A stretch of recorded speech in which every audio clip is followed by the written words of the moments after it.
Good morning, this is the Eager Beaver Show. You are listening to a True North Eager Beaver Media Incorporated podcast.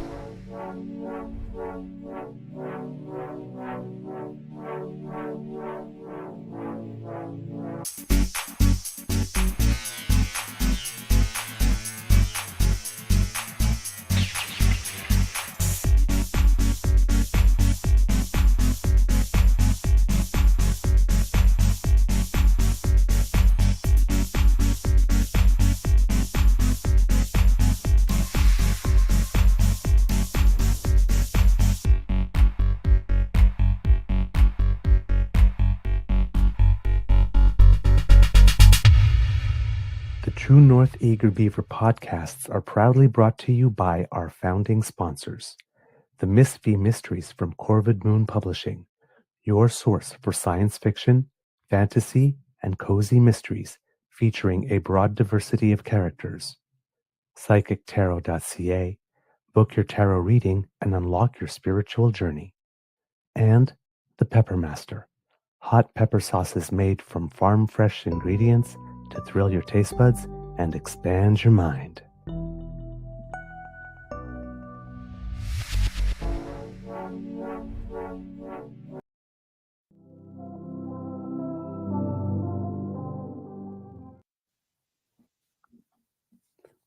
Well, good morning and hello, kids and cubs, and welcome to Season 5 and episode number 655 of the Daily Beaver Morning Show. 100% Canadian. Today, recording day is Monday, May 26, 2025, and it looks like I'm not sure what kind of day it's going to be here. Looks like it might want to have some sunshine, but it's not gray and dreary, but it's not bright blue either. So we'll see what the day has in store for us.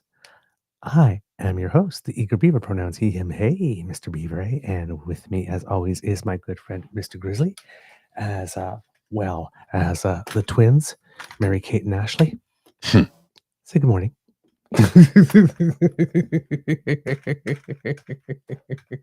A big thank you goes to our podcast funding sponsors, the Pepper Master, the Miss V Mysteries from Corvid Moon Publishing, and PsychicTarot.ca. Before we do anything else, CanadianTarot.ca? No, Psychic. Yes, Psychic right. Tarot. Sorry. Yeah, I'm Yes. mixed up. My bad. It used to be CanadianTarot.com. Yeah. Now it's Psychic There we go. Tarot. I'm so confused this morning. I'm really not awake yet. I'm not. And I've been up since 5, and I just can't seem to wake up this morning. I don't know what it is. And I'm just checking the weather here. We're expecting a high of 22, but it's supposed to start raining around 2 p.m. Oh, okay. It's sunny, bright and sunny right now. I'm nary a cloud in the sky, but it's gonna start raining a little later on. But between now and then, I'm going to try and enjoy as much of this beautiful weather as we can get. All right. Pardon me while I adjust my hair, but my ponytail is actually giving me a headache. That happens. That happens. I used to know what that was like. And I noticed that the glare on my glasses was a little much too, so I took those off. They're not helpful. All right. Well, gee. Hockey, for those who follow, we mentioned it on the sort of like pre-record because it was there at the end, but we didn't really have a chance to talk about it. But Denmark, damn. Yeah. Defeated Canada and then went on to challenge for the bronze. I don't know what the result of that match was, but I do know that they defeated Canada 2-1 in the last few seconds of the game. And look, we got to hand it to their goaltender who stood on his head and made miracles to get them that win. But good for Denmark, Oh, well yeah. done. You slayed a giant. You really did. I mean, Sidney Crosby was there, for crying out loud. Right. So it's it's not Yeah. a small thing. Fair and square. Unfortunately, they lost to Sweden 6-2. Oh, okay. So it ended up fourth. And the United States won a first world championship or something since 1933. Oh, is it? Beating Okay. Switzerland Wow. 1-0, and it had to go to overtime. Wow. After, so So yeah, United States, Switzerland, Sweden was the podium. A little unexpected. And then the Ottawa Charge, you're breaking my heart. You're breaking my heart. Triple overtime. Mm. And they lost. And it's like they were 30 seconds away from being 2-0 up. It's like, So, but there's still some hockey to be played there. So I still believe. So, but that will be at 5 o'clock today. So it could be the final game. Could be the Ottawa Charge are on the brink of elimination. Minnesota Frost Yeah, because probably went it's away. only a 5-game series max. It's 3 victories and that's Exactly. it. So. But I mean, with all the extra overtime. Yeah. Right. We essentially got pretty much a sixth match already with yesterday alone. And then they had that quadruple one with Montreal in the first round, and that's a lot of skating. They're working hard for their money. I'll just say that. Oh yes, very Oh much my, so. wow. But yes, today at 5, that could be the last one, and then Oilers. Pulled it off.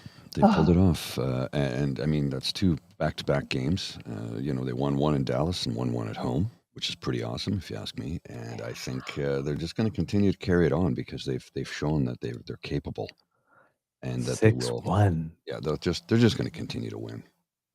And Dallas is a really good team. Yeah, but they've got them figured out, and once the Oilers figure you out, it's kind of that's the end of the series. They're going to win it. They're going to win it, and I don't know what the Stanley Cup final result will be, but Edmonton and it will be Florida. So the defending champs are going to play against Edmonton. So we have a rematch of last year, is my prediction. I don't know how it's going to play out, but I do think that Edmonton has got the gas to pull it off. I really do. I think they've got the gas. Look, they went to the finals last year, came back. They were down 3-1, came back, took it to 7 games, and lost in Game 7 against a team that was in physically better shape than them because you had so many injuries on the Oilers last year. I think this year they're going to concentrate on staying as healthy as possible, which is key to victory.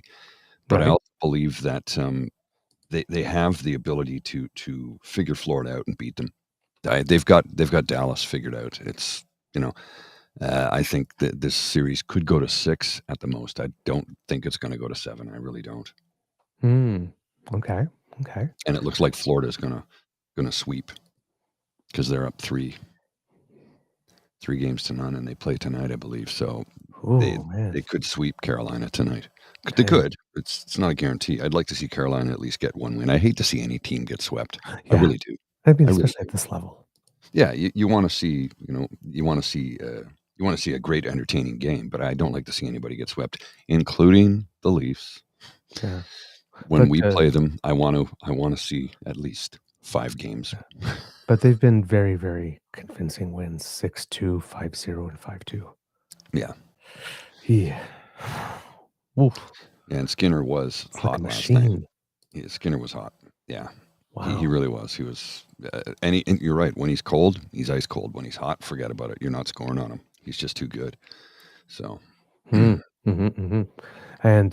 for those of you who are following the French Open, Victoria Mboko, she just keeps on winning. First round match, Mboko entered the tournament ranked 120th in the world. Remember, she started the year at 333. She's playing against Lulu Sun from China, ranked 45th in the world. Straight sets. 6-1. She won the first 5 games. She was up 5-0 in the first set. Then Lulu Sun kind of figured it out. Like I said, that all throughout there was the third game in the second set. I think it came back to deuce 7 or 8 times. I mean, it was just this one game that went on forever. It was unflappable. She's 18, unflappable. She kept going for it. She didn't take anything off. She kept going. Like I said, even though she kept on being frustrated because, I think it probably took about 6 minutes to play just that one game because they kept on coming back to deuce. Just never gave up. A couple times let out some yell like God, what do I have to do? Kind of yells, but held it like this and then ran all the way. Went to a tie break. And Lulu Sun missed one on her serve, I guess. And Victoria Mboko just like went off to the races. That was the break I needed, and then she just cleaned it up. Didn't flinch So, at all. what part of the tournament is she in right now? She's now in the second round she's in the main draw. So she did Okay. all 3 matches of qualification. This was her first main draw, and the Grand Slam is they have 128 players start in the draw. So there's 7 rounds, and there are no buys. How old is she? 18. Okay, so yeah, she's just starting out. 18. And how's Bianca doing? Bianca had to go through even though she was in the top 100, the rankings start like from 2 weeks before, so she had entered too late. So they did make her go through qualification. She won her first round, but lost in the second, Oh, and is okay. not in the 'Cause main draw. I did watch her in the first round. I saw a couple of matches, and she was looking pretty solid, but I didn't. Yeah, that was in Rome. Yeah. And then Leila Fernandez. The Canadians got like really terrible draws. It's like it's a grand. There's 128 people in the table, and sometimes you get like somebody like 200 that makes it way through, right? The top 32 get a place that they can't face each other in the first or second round. So the worst thing that can happen to you is like you're 32 and you draw number 33. Mm. Leila Fernandez, 27, she draws 34. The first round, she lost. It's like, come on, man. And I think the same thing. So the Gabriel Diallo, the other phenom on the men's side, gets the first round. And he draws a Serendula, who's 18th in the world. It's just like he's 54th, but he draws 18th in the world. It's like, come on, man. So yeah, a little bit of an uphill climb for the Canadians in this one, but yeah, Victoria Mboko is already the last woman standing. Well, for Canada. Let's see what she can do. She's playing like she's a top 45 player in the world right now. So I mean, she's again young and doesn't have experience at this level, so time will tell. But sometimes that can work to your advantage because you're coming in not knowing what to expect, right? Sometimes I think Jennifer Capriati was like that when she came up out of the blue. It's like she just didn't know any better. Yeah. She just kept swinging. She didn't know she could lose. So, man, I tell you. But yeah, she's just phenomenal. I think she's won 9 of her last 10 matches. Oh, fantastic! Just crazy good. I think she's only lost like maybe 5 or 6 times this whole year so far. We're in May now. Wow. Yeah, she's really phenomenal. Taking names. And like I said, like that poise. I mean, her first ever Grand Slam match, main draw, number 45 in the world, no problem. But she's ready. Oh yeah. It's either blissful ignorance, she does not know enough to be scared yet, or that's cool, and that's fine like this, or she's just like this total phenomenon. But that's wow. And it's fun watching her play too. She really goes for it. Oh, what did you see, Mr. Grizzly?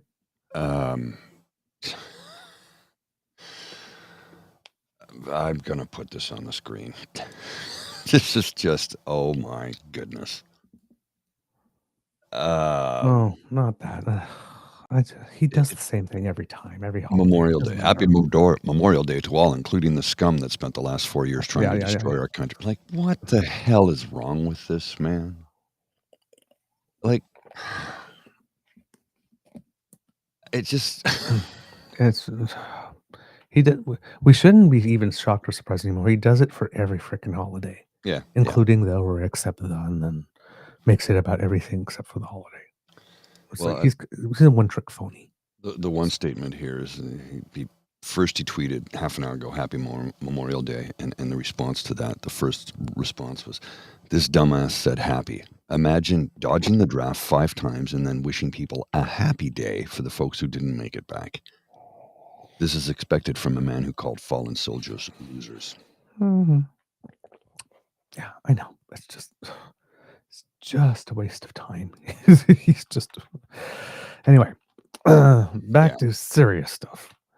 The recount, the judicial recount in Terra Nova, the peninsulas, that was projected. The judges came out and said that the result would come out on Friday at some point because it had been delayed for some water work, municipal work. That happened, came in, and surprise, the seat flipped to the Conservatives. Conservative candidate Jonathan Rowe has defeated Liberal Anthony Germain by 12 votes. So it was 12 votes for Germain before. Now it's 12 votes for Jonathan Rowe. In the Newfoundland district of Terre-Neuve, the peninsula is following a judicial recount. Rowe initially lost the seat on election night to Germain by 12 votes. Again, I'm reading from CBC here. Quote, 12 votes, it's not a lot, but it's enough, and we're thankful for it. Rowe told CBC News shortly after his win was declared. Quote, it's certainly exciting. Rowe's victory gives the Conservatives their third seat in Newfoundland and Labrador. It also moves the Conservatives to 144 seats nationally and keeps the Liberal Party at minority government at 169 seats.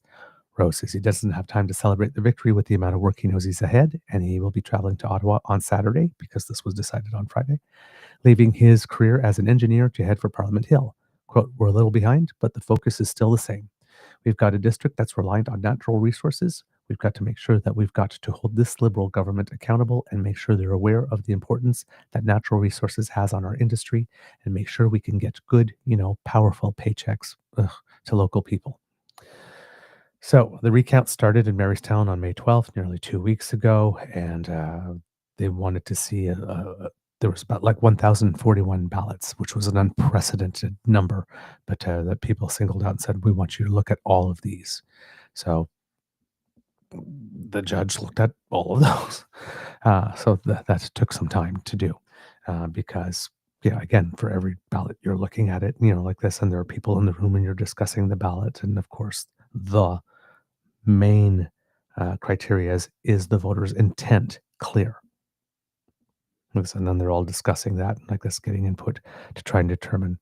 So, but they had to do that 1,041 times. Wow. So, well, where are the conspiracy theorists that said, that this election was rigged and the vote count was? It's when it goes their way. No, that democracy in action. When it doesn't go their way, rigged. Yep. So again, like we explored last time, right? They keep on counting, and how do they find all those extra votes? And why is it always the Liberals get the extra votes? Well, now we have 4 recounts, and we had 2 that went the Conservatives' way, and we had 2 that went the Liberals' way. Well, 1 that went the Liberals' way because Terrebonne were still waiting. Ultimately, we might have a full other election. So all the screaming and yelling for the past 2 weeks and the conspiracy theorying, and right now it's Conservatives 2, Liberals 1, when there was a chance of Liberals going 4-0.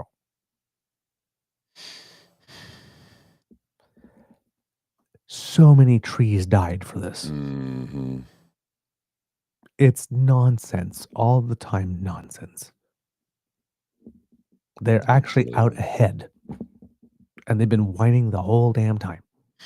It's never going to stop. And Kit on there said, I'm thinking, okay, now will you shut up about all of this? And the kids, no, they're probably just going to turn around and say, it was because of us. We saved it and pulled it back from the Liberals. Give us more money. It's like, yeah, that's probably right. It's like, yeah, that tracks. That sounds like them. Yeah.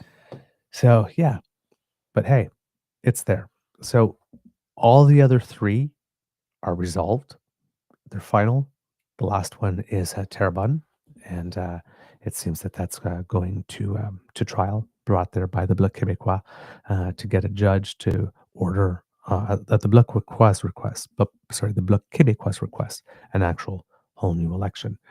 And then again, hopefully somewhere along the way, someone will notice that Nunavik riding probably deserves a new election too.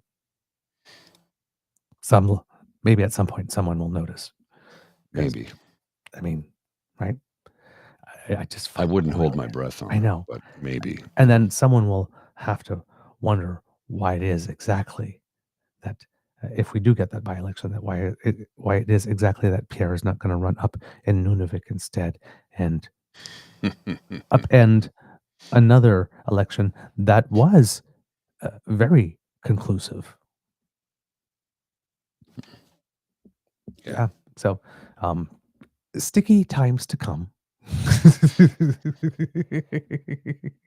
But yes, except for that one thing left, they're all settled, but we still can't consider the results of this election final yet. No, they're not. We're gonna continue to see flip-flops and changes as these recounts go on. And again, when you get in, like you said, when you get into judicial recounts, that's it. It's final. So we still have are we going to have another election in Terrebonne? Yeah. Well, that's what the court's going to decide at this point. Like this, but Yeah. all counting right now is over. And as far Okay. as Elections Canada is concerned, Tatiana Auguste from the Liberal has won that seat. Liberal Party has won that seat by one vote Hmm. until a judge orders or not another election, The, or that the the votes, by-election. the 6 votes Yeah. be counted, one or the other, because that's the other possible solution. But unless that happens, and then and let's say in the case of a by-election, the by-election is held, the count and the verification at least is held, and then I think there's about like an extra 20 or 30 days to audit. Right, that's the whole reason why Damien Couric couldn't give up his seat right away. That would still apply to that particular riding. It maybe wouldn't take 30 days because it's just one election. That part may be shorter. And from that point on, at that point, if the seat goes another way than Liberal, that would be the time that that person would be able to take that seat. But until such time as that happens, Tatiana Auguste is the legitimate holder of that seat for the Liberal Party. So as far as Elections Canada is concerned, this is final. Right. There's no more counting and whatnot. There's still the Bloc Québécois thing. So while for Elections Canada said this is over, et c'est pas fini, et ça continue. Well, let's just see It's what democracy. happens. You know? It's democracy. Sometimes it's a little messy. Oh yeah. Right. So all of that is done over the course of the weekend. Prime Minister Mark Carney and leader of the Conservative Party of Canada. Should I just no? I won't be. I won't be petty just yet. I didn't add merely. Pierre, Does he get paid for that position extra? Is there an extra salary on top? I assume the party must pay him a salary, and if it wasn't, I'm sure they probably made a temporary exception. Mm-hmm. Like this, but there are certain he parties turned that down pay. his severance though. He said no to his severance. Okay. Because you do get like a severance package and a pay and a this and all this. And Yes. he said no to it. Well, accepting the severance could then be taken by the media as he's planning to leave. Yeah. So maybe you don't even want to create that narrative whatsoever, right?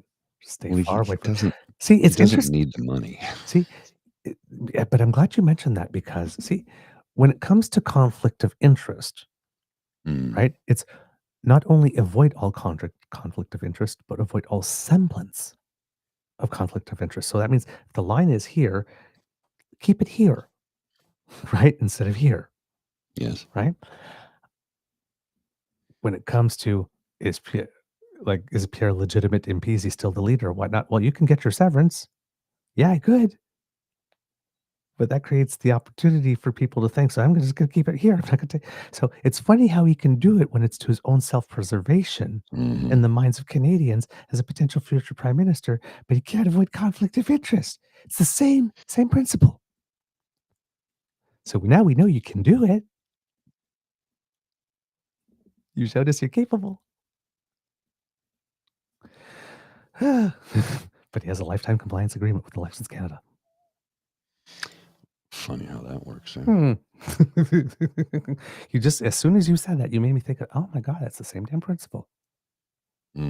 Huh. Good catch, Mr. Grizzly. I didn't hear that about the severance at all. Yeah, he had said that he was not going to accept it. That was a news release I read about a couple of days ago, and I said, interesting. You know, there's a reason for that. Yes, because this guy loves money. Yeah, so there's a reason he's not accepting it, and he loves public money. It's definitely PR. It's PR more than anything else. It's probably Jenny Byrne going, "Don't take that. Don't take your severance," because then the government will say, the media will say, "That's it. You're finished. You're done." Yep. Not only that, if he takes the severance and then wins a by-election, it's like, extra complication, bro. Yeah, bro. But again, new behavior. A conservative said no to taking the dough. Something's up. There's a method there. There's a method to that madness. I guarantee you. There's something afoot. There's a plot. Definitely. There's no way he would just leave money on the table like that. Not this one. My God. I mean, he's been rejected and he's still trying to find a way to get back in because 20 years of suckling off the public teat with zero productivity wasn't enough. Well, I mean, come on. He addressed the caucus yesterday before the House resumes sitting today, and I'm like, why is he's unemployed? Why is he addressing anybody? Well, because he's the leader of the party, right? Yeah. But fortunately for him, now that Parliament is resuming, there are actually MPs on the Hill, so now he's allowed back in Parliament. So no more standing in front of the Parliament, waving to who knows, walking way to where to. Yeah. He has escorts now. He can actually go in. Yeah, that's funny. He has his press conferences where there's nobody there, and he's looking at people. There's nobody there. So for there's no press to take questions. It's whoever is operating the camera, and I mean, so for the next 3 to 4 weeks, he'll have no problem doing press conferences in the sort of like rotunda area of the Parliament, because they'll always have someone. But then after 4 weeks, they go back for their summer pancake flips and stuff like that. And then yes. Pierre, if he's not in, where he should be knocking on doors and earning votes right now, but if he's not there the full time, because I mean, they chose an interim leader for a reason, right? That means Andrew's got it. Mm-hmm. That means you should be able to go, Pierre. But I guess Pierre doesn't trust Andrew to have it. I wonder why. I think it's like the same reason for which he put Andrew there in the first place, so nobody could see anybody new in the job and start getting any ideas, is the same reason he needs to stay while Andrew's in the job. Well, because he can't leave below with a pack of matches. The statement here from PNC Bio: he'll start taking daily tours and doing TikToks from inside Parliament in the balcony, which would also be known as the press gallery or the gallery in the House of Commons, because he can't sit in the seat. He's not allowed to go down and sit on the floor of the House of Commons, but he could attend in the gallery. Yeah. And I can see him doing that. I can see him do that. Like take a tour, like just a 30-second TikTok on the way. Yeah. Come on, keep up. Okay, here we are walking through the people's house, and I'm going to make sure that the people get it back. Okay. Listen, not to give him any ideas, right? But, dude, there's that whole other press gallery in the sort of like the blue room. Mm-hmm. Or community. Why don't you just go there every day and do why this big thing where you're sitting in front of? Just go to the other room. I don't know. He just doesn't know how to do anything without being an agent of chaos. And right now, and I've got the headline you sent to me, if conservatives will cooperate with liberals to end U.S. trade dispute, Pierre Poilièvre. Well, you're supposed to do that. That is actually your job. Yeah. If you're putting Canada first. When you're in opposition, you are supposed to oppose, yes, but propose. Yes. Oppose and propose. Yes. Now you could say, okay, that plan's pretty good, but I oppose it, and here's why. Here's what I propose to make changes or additions to your plan. Right. They have not done that in the last several years. All they've done is said no to everything. There's been no proposals from the opposition. They've just opposed and voted no on everything. They voted no against a school lunch program for children. Resoundingly voted no. They voted no against dental care. They voted no against $10 a day daycare. They voted no against everything that would help the average Canadian. And they're like, well, we oppose this. Okay, why? Well, it could be better. Okay, how? We just oppose it. Okay, but how could it be better? If you think it can be better, and everybody in the House, with the exception of your team, is voting yes, what is it that you think is going to make it so much better? It's not our plan. Our plan's better. That's all it is. But okay, what's your plan? Well, we're not in power, so we're axe the tax, fix the budget. I'm sorry. Axe the tax. How did that work out? That's the plan. Well, stop the crime, build the homes. How many homes has the province of Ontario built under Doug Ford's tutelage? Not good, None. and it's going Zero. down. Not a single one. The province has not built anything. Well, yes, that's true. And he keeps saying, we're building homes. No, Douglas, you're not. You're not building homes. Don't call him Douglas. Dougie. Please. No, Doug, you've not built a single home. You're not building any homes. Private developers are building homes, not the province of Ontario. Stop lying. Stop lying. Yeah. I get what you're doing. I understand. But it's like, I go by Douglas Furby. I know. I am not. Well, I was trying to scold him like a schoolmarm. I know. It just gave me a chill. Right? Well, I like this one from Tavi G. Pull a shear and simply smear. We could slogan too.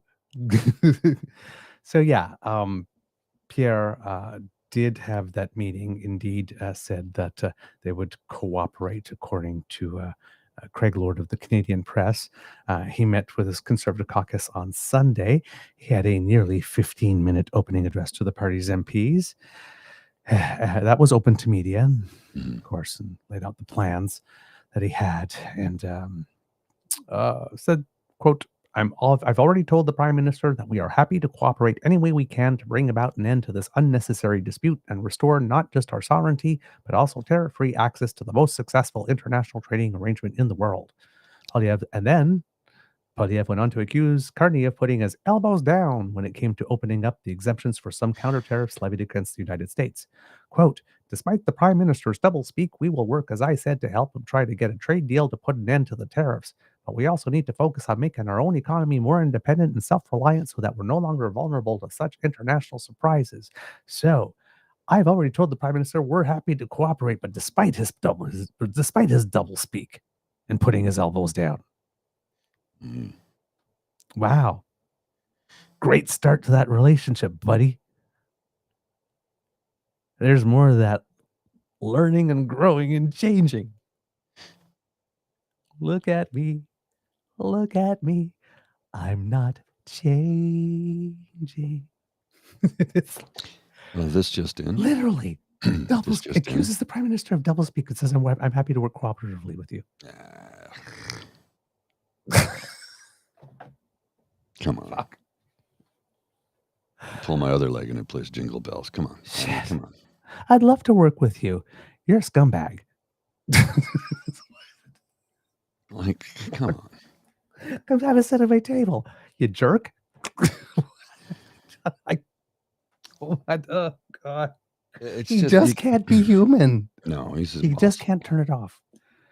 Well, do you remember the? Well, I'll read this to you in just a sec. But you remember the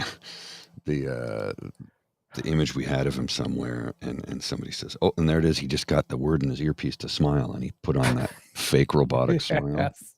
Like, oof, cringe. Oh, I just reading here. It says we will not see a farewell tour by Alexander Ovechkin or Malkin at the 2026 Olympics in Italy due to the ongoing conflict in Ukraine. Russia will not be a part of the 2026 Olympic Games. Ooh. They're being replaced by France. Damn. So yeah. Okay. Interesting. Good. Interesting. And you know, France. I look. I like Alexander Ovechkin as a hockey player. I think he's a brilliant player. I don't know what he's like as a person. Everybody's like, well, he's why does he keep putting support by Putin? I go, you do realize his extended family lives in Russia. Yep. And if he speaks out against Putin, he's placing them in serious jeopardy. Now, it could be he does support Putin. But could be. There is a very legitimate reason why he might be saying he does when he does not. I mean, he has to look out for his family. He has come out and said he is against terrorism of any type and this and that and the other thing. And so, you know, he probably doesn't want this war any more than we do. But he has to. It's called self-preservation. Yeah, right? That's why and none of us, statistically, it could be one or the other. And we have absolutely nothing one way or the other. Right? So this one is between only he knows. Mm-hmm. Anyone could speculate and whatnot, but yeah. Well, and you know, here's the statement. You know, he can afford to move them. Yeah, he probably can, but do they necessarily want to? Do they speak English? Like, where is he going to move let them go if they're leveraged? Well, this is the other thing. You know, there's a lot of balls being juggled in the air on that one. You know. Yeah, it's simple solutions to very complex and intricate affairs usually are not the solution. No. Well, and again, this is a unique situation. And Oh yeah. I don't know if you saw the tweet from Trump Oh about yes, because this. they're upset. Yeah, he's up and he there are more articles coming out stating that and things that Trump's getting played. Yeah. So and Trump doesn't like this. So he does not like to be made a fool of. So mm-hmm. this is his statement. I've always had a very good relationship with Vladimir Putin of Russia, but something has happened to him. He has gone absolutely crazy. He is needlessly killing a lot of people. And I'm not just talking about soldiers. Missiles and drones are being shot into cities in Ukraine for no reason whatsoever. I have always said that he wants all of Ukraine, not just a piece of it. Has he always said that? I don't know. And maybe that's proven to be right. But if he does, it will lead to the downfall of Russia. Likewise, President Zelensky is doing his country no favors by talking the way he does. Everything out of his mouth causes problems. I don't like it, and it better stop. Who the hell are you to say that? Your nation wasn't invaded by a warring faction. So, this is Zelensky's, Putin's, and Biden's war, not Trump's. I'm only helping to put out the big and ugly fires that have been started through gross incompetence and hatred. Nobody asked you to. You said you would stop the war on the first day. You didn't, and you won't. Thank you. Next. Yeah. I mean, again, not that there isn't a role for the United States in a normal circumstance like this, if there was, but I mean, they have to be asked. They can't just walk in, okay, I've decided the time's up for the war. It's like, it doesn't work that way. Again, as we keep on saying on this show, man, it's like nations don't have friends, they have interests, and there's always a real politics situation. There is never going to be a stop for the war for Putin because there's nothing in his self-interest in it. The moment the war is won, it won't take long to Swan Lake is playing on straight TV because there's no need for him anymore. And same thing out in Gaza, right? There's absolutely no incentive for Netanyahu to stop because the moment that war stops, all the processes to send his butt back in jail start over again. And now there are new processes because of what he did in this war, or what he's alleged to have done in this war. They won't say alleged. Netanyahu cannot come out of this alive, basically, is what it boils down to. He will die in prison. So neither of these two men have any self-vested interest to have these wars end. So Trump can and Trump can go up there and yell, says, I want these wars to end, unless he's prepared to actually cut all funding. Yes. All funding Israel like this, and then start a whole other thing. That happens because there'll be consequences to that too. Right? This is going to go on so long as these two want this to go on. That's it. And that's one of the reasons why I get so dismayed that like we're fighting each other in the streets a little bit here this way in terms of these protests, because yes, I mean, I'd like to think nobody wants people to die, but I'm not convinced of that either anymore. But for those of us who, like humanity, like people,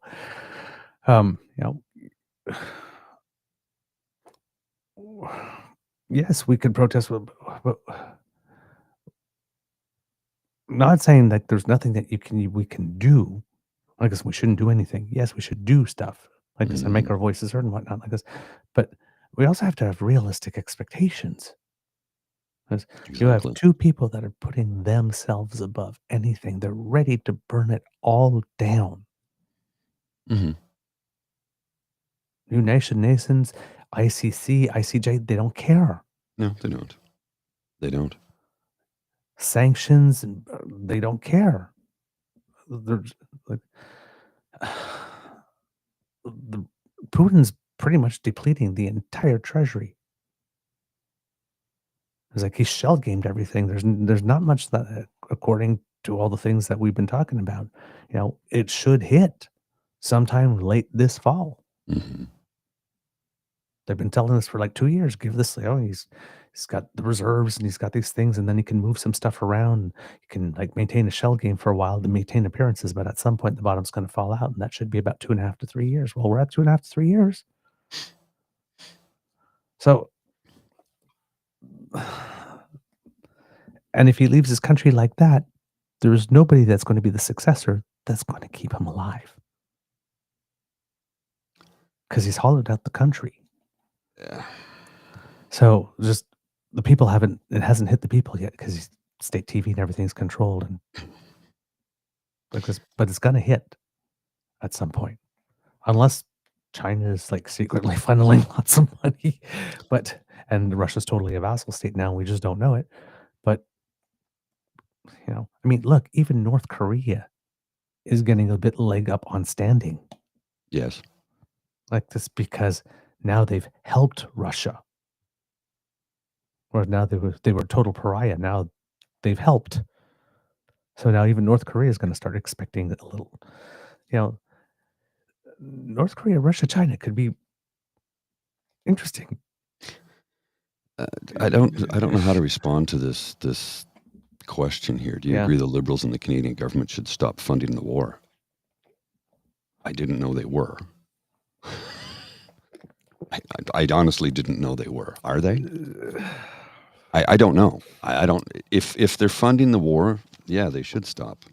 If they are providing weapons or monies to the state of Israel, then they should stop because this is a zero-sum game for everybody involved.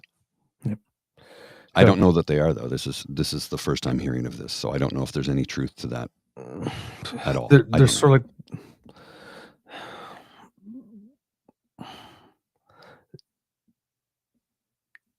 Israel gets a lot of help just in ordinary times, right? Right. And that's being directed there. And then there's how you support for the war, funding the war can be defined precisely as, are we buying weapons or are we still doing business with businesses there that make profits that give tax money to, so therefore we're funding, right? Depending on who's speaking, the definition of funding of the wars is elastic in this, concept. We have some obligations, stuff and agreements that we've taken that we're maintaining, that we haven't cut off. That yes, these are options that we do have to put pressure, sanctions, and like this. But there are very, very long-term consequences for that too, right? Right now we have an administration, right? The Netanyahu government is not Israel. It is the current administration of Israel. Yeah, there's nuances and subtleties there. Look, I think if we're funding the war, if we're funding Israel to continue to drop bombs on Palestinians in Gaza, then I want to see an end to that. I don't want that happening. I don't. I've said from the very outset of this, from the very, very beginning, my side is on the side of humanity. But again, see, this is where it gets messy, right? Yes. Because as soon as you stop doing that, well, if Hamas comes back and fills the space, and we know Hamas wants to commit, that's what I'm saying. It's like it's not cut and dry, is what you're saying. Messy. Yeah, it is completely and totally messy. Not black and white. If we don't like genocide, I'm hoping that we don't like genocide, no matter who does it. Right. Period. Right. So we don't have one going on. There's not just one genocide happening. Right.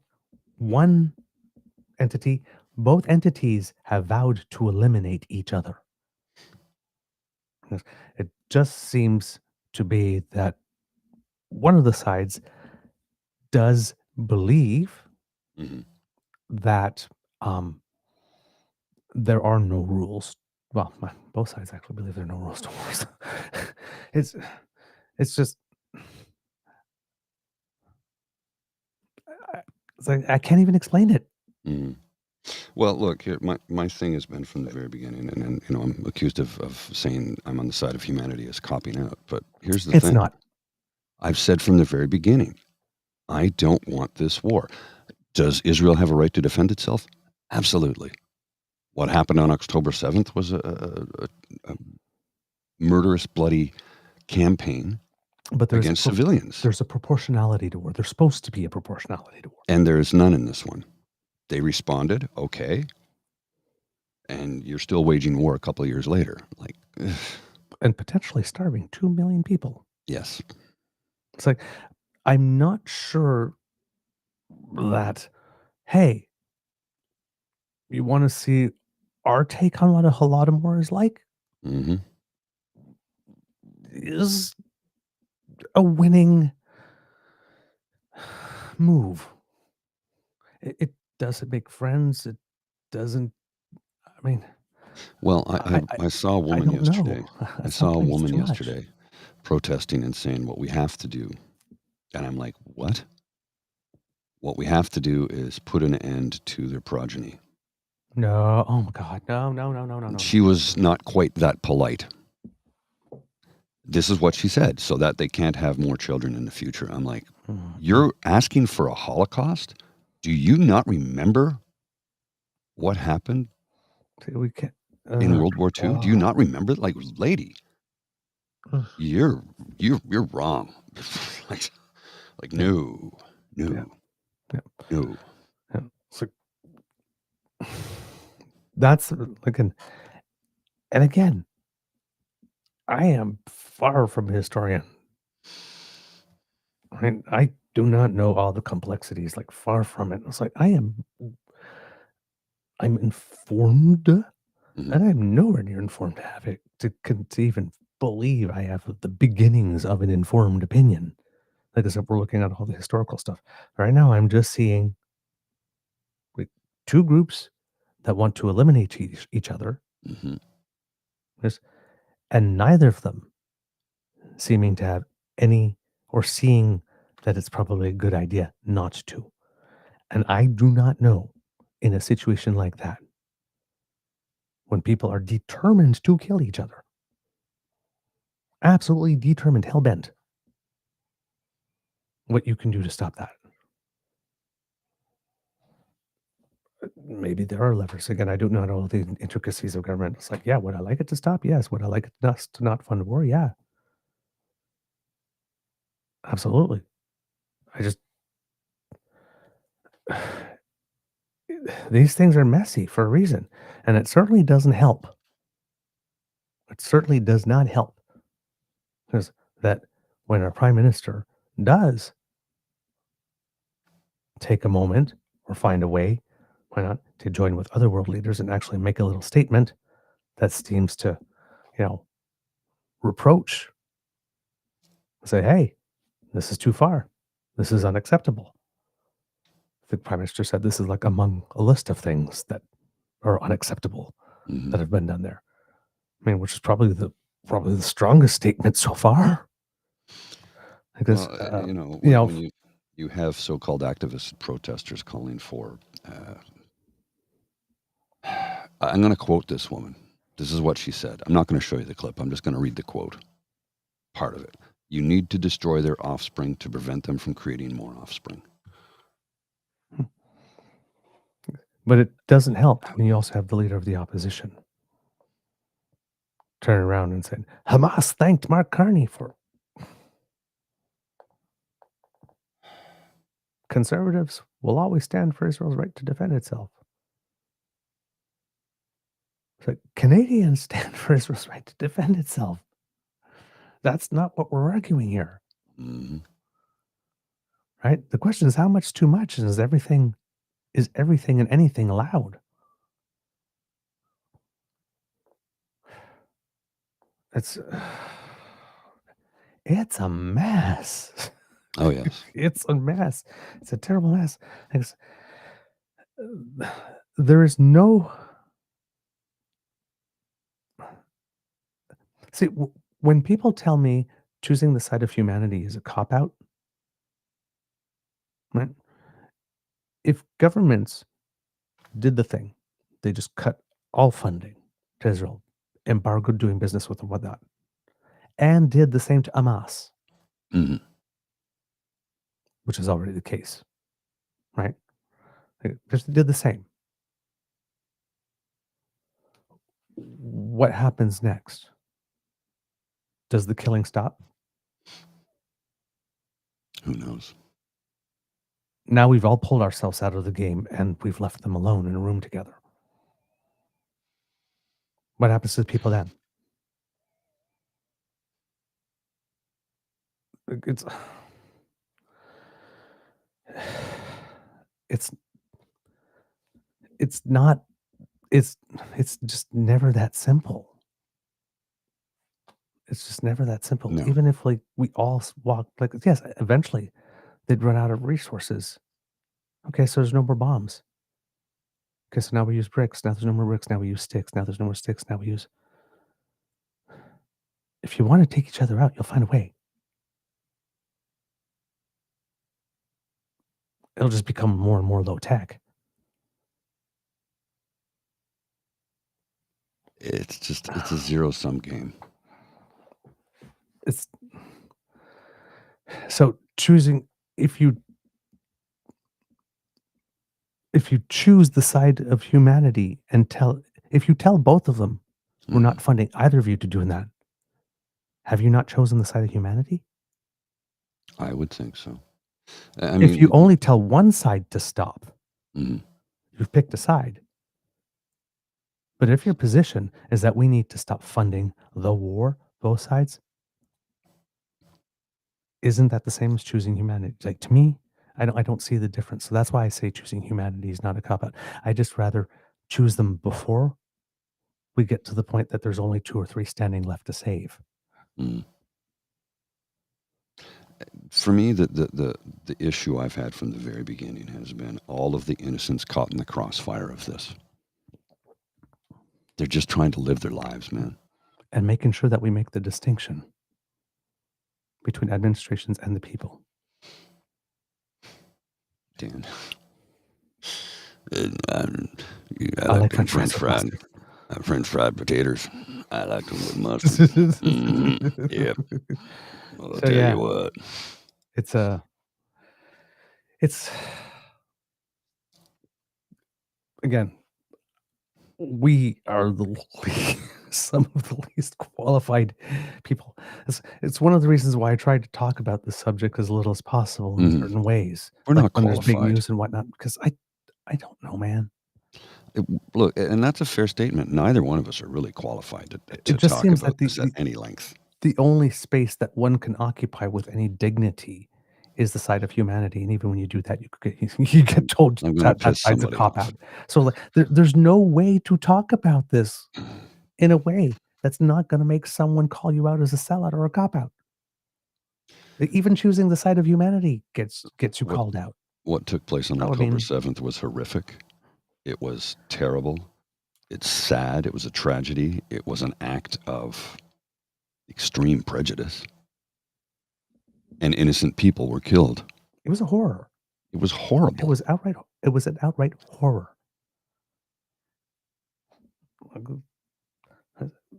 But we're still at the point 3 years later that if you don't mention those words specifically, everything you say after doesn't get considered. Like, we're still. Oh my goodness! Man, it's just from Carol. We're going to switch subjects here because it's Well, there's a reason why we call certain problems intractable. Yes, but this is a problem. This is a serious problem. My daughter came home and her boyfriend's family put ketchup on their lasagna. What the actual F is happening out there? Do y'all need to eat at my house? You put ketchup on lasagna?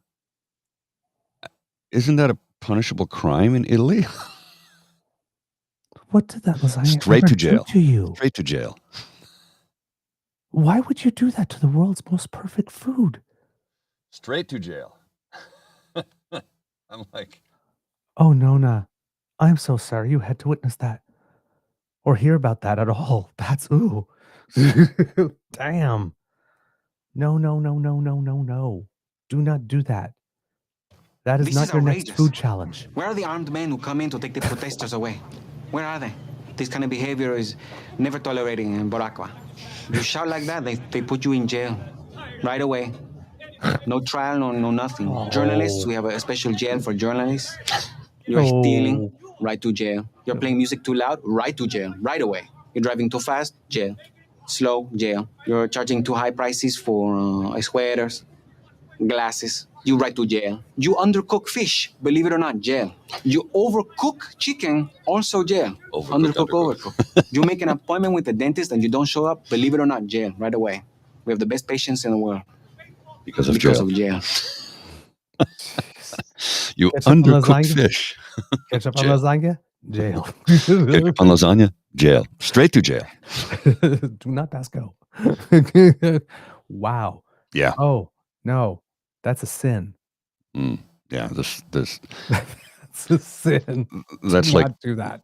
that's like Donald Trump eats his steaks well done and puts ketchup on them. Yeah, do not do that. Do not do that. All right. So Eat what you want to eat, how you want to eat, but don't do that in front of me ever. yeah. And So, don't even think about doing that in Italy.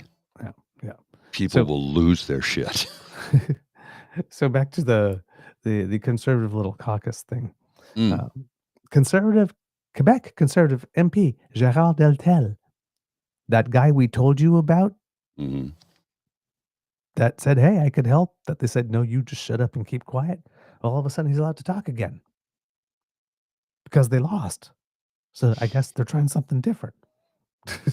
He was asked on the way into caucus on Sunday if the Conservatives would support the tax cut in the House of Commons, given the measure is similar to a promise made by Poilièvre during the campaign.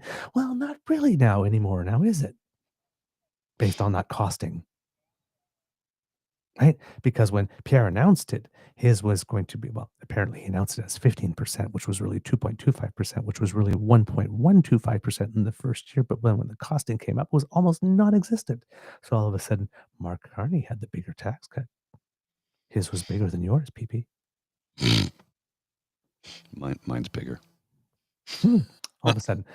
So, we are not opposed to any reduction of tax, Deltel said, but he added the Conservatives will want to see more on the legislation before announcing any support.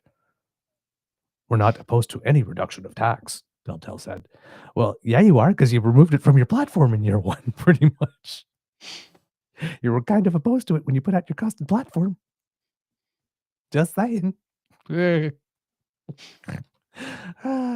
what a bunch of losers these guys. Oh, my God. So, on the Liberal side, when they had their caucus meeting, well, the big issue there was the Reform Act, right, which is Michael Chong's bill that allows various powers, including the power to provoke a leadership review if 20% of the caucus votes for that. And there has been a lot more chatter than usual about doing that. In the Liberal caucus, there was an article that appeared in the Toronto Star on May 20th called "Liberal MPs Say They Like Mark Carney But Still Want the Power to Dump Them." Scarred by their battle to oust former Prime Minister Justin Trudeau last year, some Liberal MPs want to adopt, for the first time, parliamentary powers that would allow them to turf their new leader. So the bill passed, that's a law, but each party at the opening of a new session has to vote on whether or not they want to bring those powers within the caucus to them. Right? So you had quotes like, "It's about restoring power to caucus. We've done a hard reset within the Liberal Party. There is renewal," said a Liberal MP who favors adopting the act. No name. "It's the only measure that helps to restrain the nearly unfettered power of a Prime Minister and his office," said another MP, adding that Carney should give his MPs the green light to adopt it. That would serve as, quote, "yet another demonstration of how different he is from Justin Trudeau," the MP said, stating that such a move would show that Carney, quote, "respects caucus and welcomes scrutiny." Nate Erskine Smith, who is willing to have his name up, said The that only one. he has always supported the act and will continue to do so. So for him, it's consistent, but it's, again, Yes. for anybody who was hoping that maybe Nate would come back in the next cabinet shuffle. That might not, but hey, he's being true to himself. Like this, and you got to respect that. But that might not help with that. Yeah. Might not help. Then again, it could. Again, because there's these other articles going on, saying because Mark Carney is so driven and punctual and wants stuff done on times, don't be surprised if there's a shuffle within 8 months when he already determines that few people are not performing. Because he's not going to give people a lot of time. So some people are suggesting that, again, we do not know him enough to know whether or not that is indeed the case, but that some of the chatter going on. So people, the people that he expect have to perform and have to learn to perform quickly, or else some of them might not be gone because he's very results driven. And a little impatient. Well, can we give the man a chance to actually, Exactly. hold the job for a little while? Like he just got here. The I know. Parliament reconvenes today. I know. Parliament has not sat I know. in 2025. That's what I'm saying. These articles, it's like he's not even sitting there like this. Well, some of you may be gone in 8 months. Some of the articles, there was another one, Althea Raj, showing him having meetings with something, and I think there was like one woman in the meeting, like one-on-one to various people. And goes, well, there goes the feeling, and he pretends that it's not a bro club. It's just like, Hi, Lola. it's like, really, dude.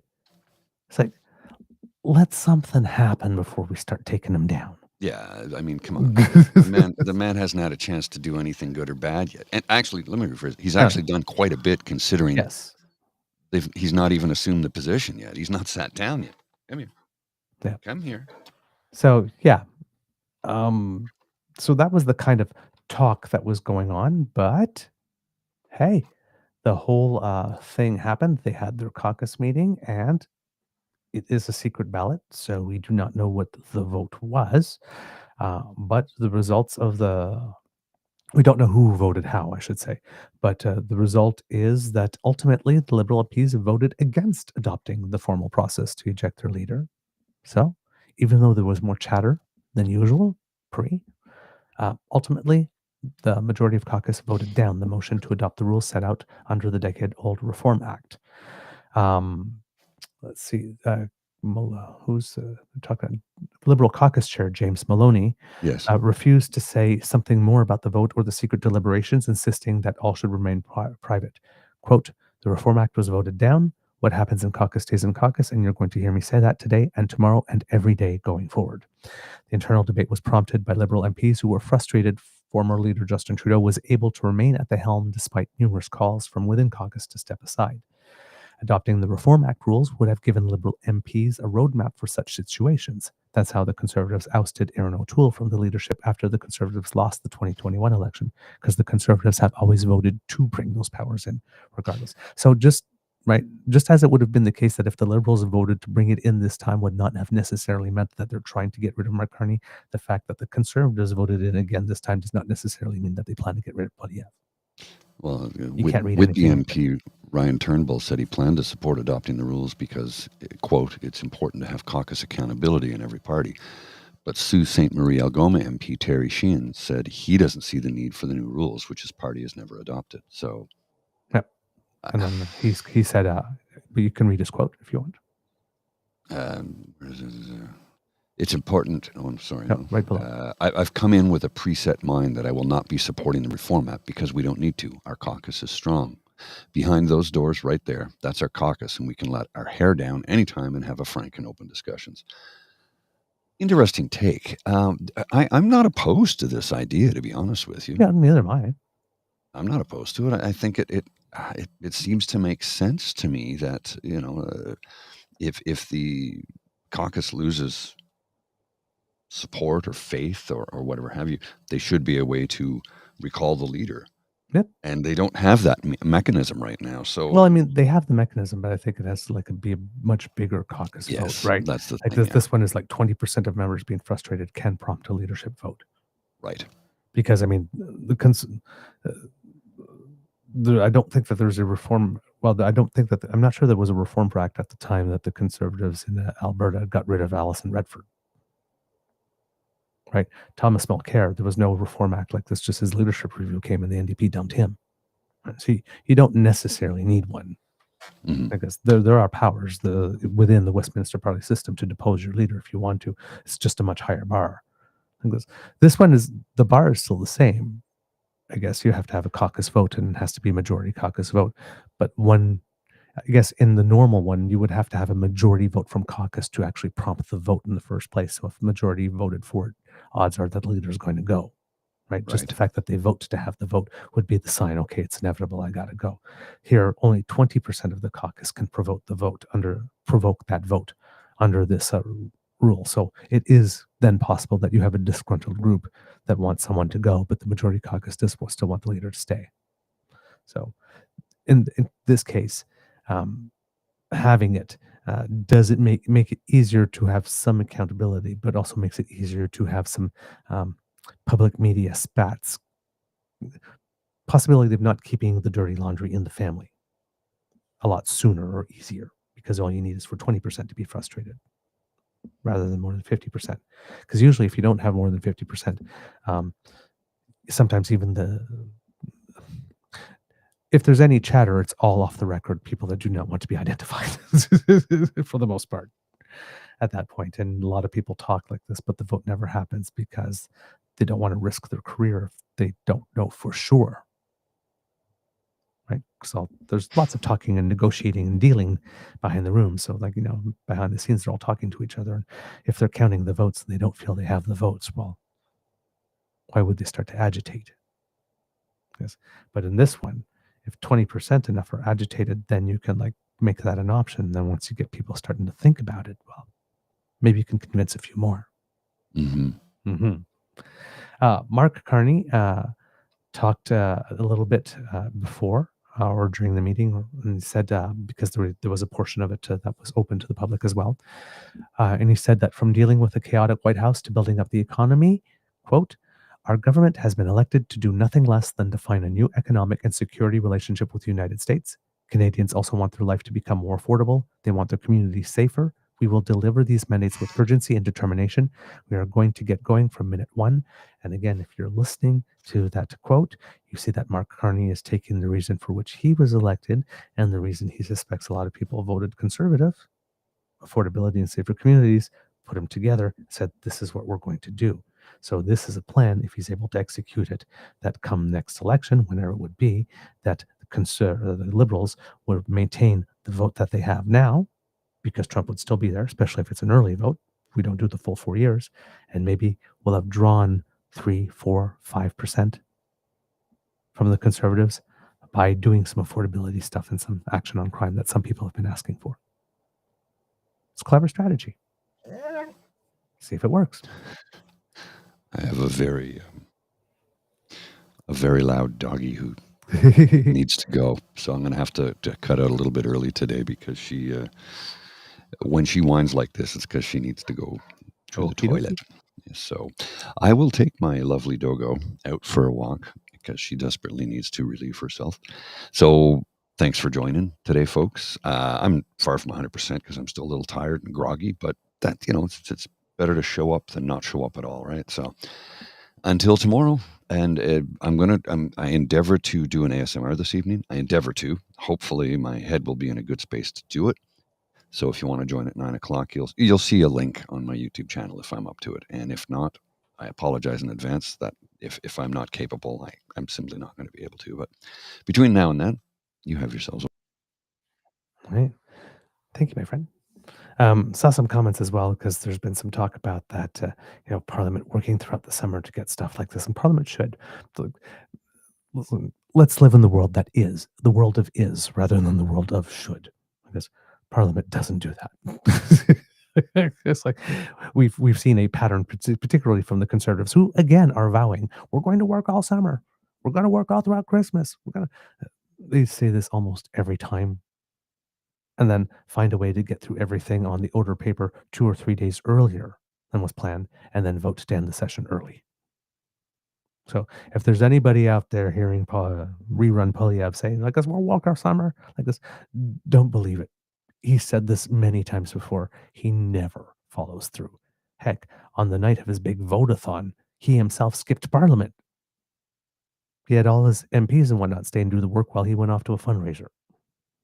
So it's like he is not the guy that's going to keep Parliament going throughout the summer. There's absolutely no evidence of that. If you put your stock in him to do that, or if you believe him when he says that, listen, we got some oceanfront property for you on the north coast of Saskatchewan. This particular leader has a proven track record of not doing that. That's not going to happen. You're only setting yourself up for disappointment. Right? Don't put any belief in that. Oh boy. All right, kits and cubs. Other stuff that is going on for you. So we have all of that. The first order of business is to select the Speaker of the House. So the Speaker of the House is also voted on with a preferential ballot. And it seems that this year there are 8 candidates. This morning I heard on the radio 7, so I don't know if somebody dropped out at the last second, whatnot. But as far as I know, there were 8. I'm going to see there's a Canadian Press article that's a little more recent, and maybe we'll find out more.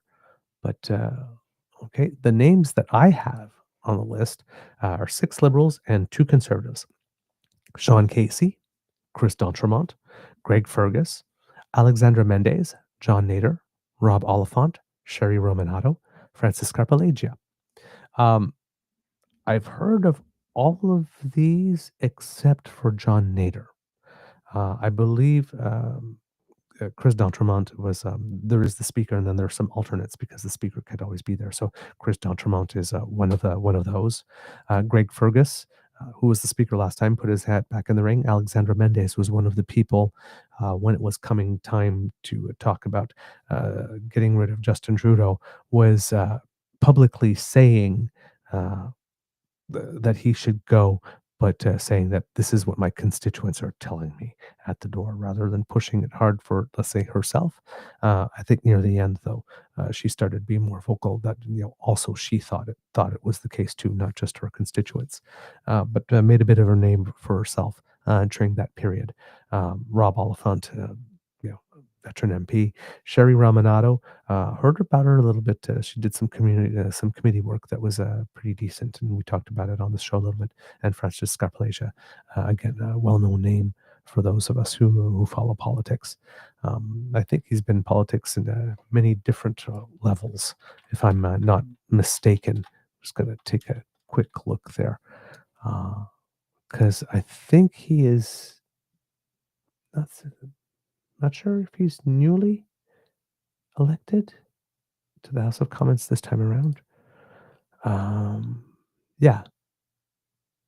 Oh, no, not longtime MP, sorry, 2004. So yeah, he's been there before. So he's done some community work and stuff like that. And you would have heard his name, definitely, if you've been following politics. So yeah, he's been, if you've been interested in issues having to do with freshwater protection, bills to ban bulk water exports, that type of stuff, you would have heard of him if that's your interest. And he really does hold a reputation as a very dedicated constituency representative. So just someone that is would probably be probably could be decent in this role. Everybody's wondering about Elizabeth May, because it seemed very, very obvious that Elizabeth May would have been a candidate. She had expressed interest, but said that she backed out of the running since she is the only Green MP in Parliament, and the nonpartisan speaker would limit what she can weigh on. So she decided that was it was in the best interest of the party for her to be sitting as an MP than the best interest of herself, say, to be sitting as the speaker. The job has some perks. It comes with a diplomatic component and some some benefits, like a $309,000 annual salary, a driver, a sizable hospitality budget, and official residence on a rustic country estate in Gatineau Park. So there we go. Which is kind of interesting, actually, when you think about Andrew Scheer, because when all the time that he was speaker, he had government provided housing, and well, I mean, he should be occupying Stornoway, but I guess he's not this time. Oh, man. Interesting. So yeah, Elizabeth May took herself out of the running, and this one here again says Speaker Liberal Greg Fergus will face off against a half dozen contenders. So somebody on that list that I have has dropped off, I'm guessing, because on the list that I have is 8, and now reports are that 7, but I do not know who it is that has dropped off. When the vote for speaker takes place, then the House will be able to open tomorrow, I believe. The House has not yet sat in 2025. It's been about 6 months. I'm not sure if the votes for speaker take place in the House or take place in another chamber. So that's I don't actually know that. The process started as early as 8 a.m. I was told that it was a preferential secret ballot. So I'm guessing that there are rounds until someone gets 50%, if I'm understanding that correctly. So the process starts at 8 a.m. I don't know when exactly we will find out. We have a speaker, but it will be sometime today, that's for sure. When the House reopens, the House will have not sat at all in 2025 yet, and will have been about 6 months since I guess it rised. I'm not sure if that's the proper word, but since Parliament was prorogued, that at least I know is precise as a term. But yes, it will come back, and of course, it will come back with the speech from the throne. As we mentioned, the king and the queen consort will be here for a very rapid 2-day visit at the request of the prime minister. There are some American officials, and I wish I had like snapped the article. I just saw a headline go by at one point that were thinking, saying something like, well, you didn't have to call the king to go and like talk about sovereignty. It's like, yeah, dude, we did actually. So you don't cry now. So it's because you guys did what you did that we needed to do what we did. We needed to do what we're doing because we haven't. It's. I hate to put this image crudely because we were talking about a royal family, but basically, King Charles III is coming here to mark territory all along that allegedly straight line that was made with a ruler all across the bottom. Right? So silly. But basically, that's what he's coming to do. He's coming to mark territory. And that would not have been necessary had you not been running your mouth. So don't come back and go, oh, you didn't have to do that. Yeah, we did. We actually did. But hey, Trump apparently likes royalty. So we know that he will be listening. Now, this is the first time since 1977 that a monarch has delivered the speech from the throne. But then again, at that time, it was Queen Elizabeth. This will be the first time it will be delivered in Canada by a king ever. Back in 1977, interesting parallel, saw on a political show that somebody mentioned, I think it was Tim Power, if I'm not mistaken, but I could be remembering that incorrectly, said that the last time the monarch delivered a speech from the throne back in 1977, well, it was immediately after an election that generated a somewhat controversial result with a minority parliament and a new prime minister. My, how history rhymes. Now, a couple of days before coming, King Charles III also celebrated the 100th anniversary of Canada House in London. Canada's High Commissioner to the UK, Ralph Goodale, whose term ends on Canada Day, was in attendance. This will be the King's 20th visit to Canada, but the first as the reigning monarch. And the King and the Queen consorts won't be their first visit together. They had been here about 3 years ago. Now, the interesting that everybody is going to be watching for is that there does exist in the speech from the throne the prerogative for the reigning sovereign, in this case, or whoever's delivering it at this time before the Governor General, to place a few words of their own into the speech. Usually it's done at the beginning. They sit and, they welcome everybody in and, do a sort of like opening statement, and that that creates some type of context in which this speech is going to be delivered. And often it's personal to them in some ways. A lot of people commented, like, for example, when Judy Payette read the speech from the throne, that, she opened by talking a little bit about space and whatnot. And, and I guess, when we talk about space, we talk about looking to the future and all that type of stuff, and and then being able to put into a context. So the speech from the throne is always flowery. You always have the same thing. Oh, it wasn't tough on detail. Well, of course, because it never is. So again, if you hear the conservative saying, "But we want details," again, they're just wasting your time. That's the boilerplate thing. You're not going to get tons of detail in the speech from the throne. Actually, in this speech from the throne, you're probably going to get more detail than a lot more. just because of who is the prime minister's pragmatic style and being somewhat efficient with words. But this is a more flowery type and aspirational and just laying out the broad outlines. So specificity, if you get any, is a bonus in this case, and not an expectation. So yeah, it's for those who are interested in seeing them, if you're going to be in the National Capital Region, there are going to be a couple of opportunities. They will attend a public event in downtown Ottawa, and there will be a horse-drawn carriage ride through the downtown as they head to the Senate building, and I believe that that's today. And lastly, they will stop at the National War Memorial to pay their respects.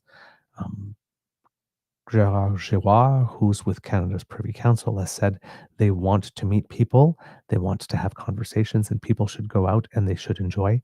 Don't be nervous, enjoy the day, is what he recommends for those who would like to do a little royal watching today. I'm not sure about the rest of the itinerary, probably will know more. I'm sure a lot of it has been out public, I just haven't stumbled upon it yet. But today is relatively light, but they get off the plane and basically start at it right away.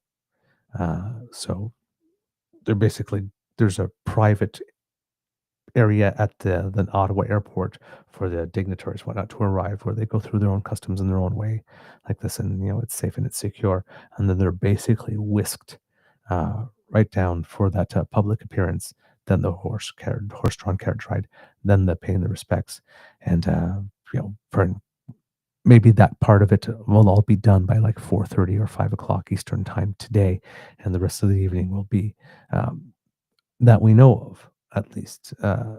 If there's more planned that I don't know at the moment, but I could also see them wanting to rest a little more after the trip and whatnot, that to be prepared for speech from the throne, and then have more activities tomorrow after the speech from the throne before they leave.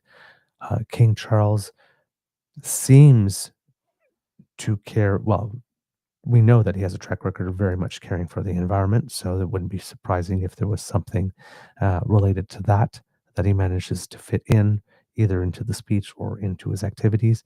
He also seems to be very seized by the Indigenous issue and the relationship between the Crown and Canada's Indigenous communities. So there is a possibility that there's a type of event involving the community in that sense, or remarks with regard to that as well.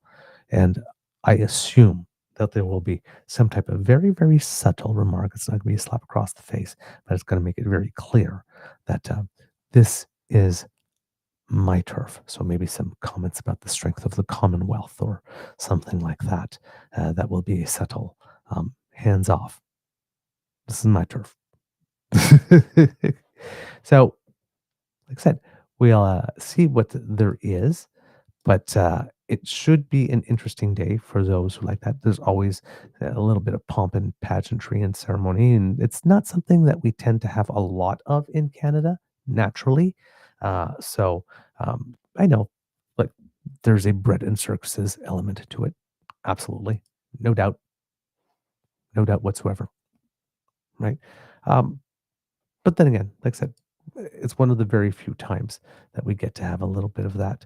So for those who do like that and the opportunity to look official and have the eyes of the world basically on you, this will be an opportunity for it.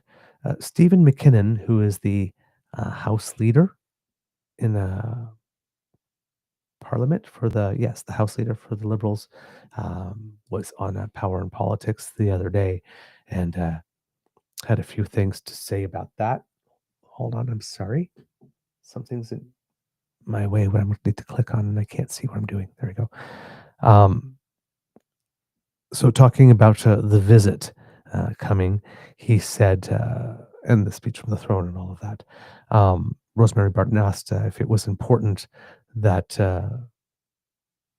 how important this is with all the symbolism and whatnot and the history that it entails. And he said, I think it's significant, and I think Canadians should not underestimate its significance. I know the king, I don't know what the king is going to say, but I have no doubt that he will want to send his own personal message to Canadians. And in return, I think what we're doing is recognizing our parliamentary system. We're recognizing our roots in the British Isles and, of course, France, and always in respect of Indigenous peoples. And so we're going to enjoy that day, and it will be one for the history books. And then Rosemary Barton asked, well, if he, you know, it's written by the Prime Minister's office and it's delivered, but how much do you think the message is not going to be about the government's agenda, but also about Canada and its sovereignty, right? Because of the topic coming up.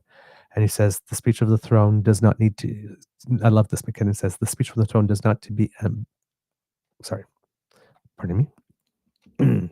Sorry, choked. I love it. Sorry. Thank you.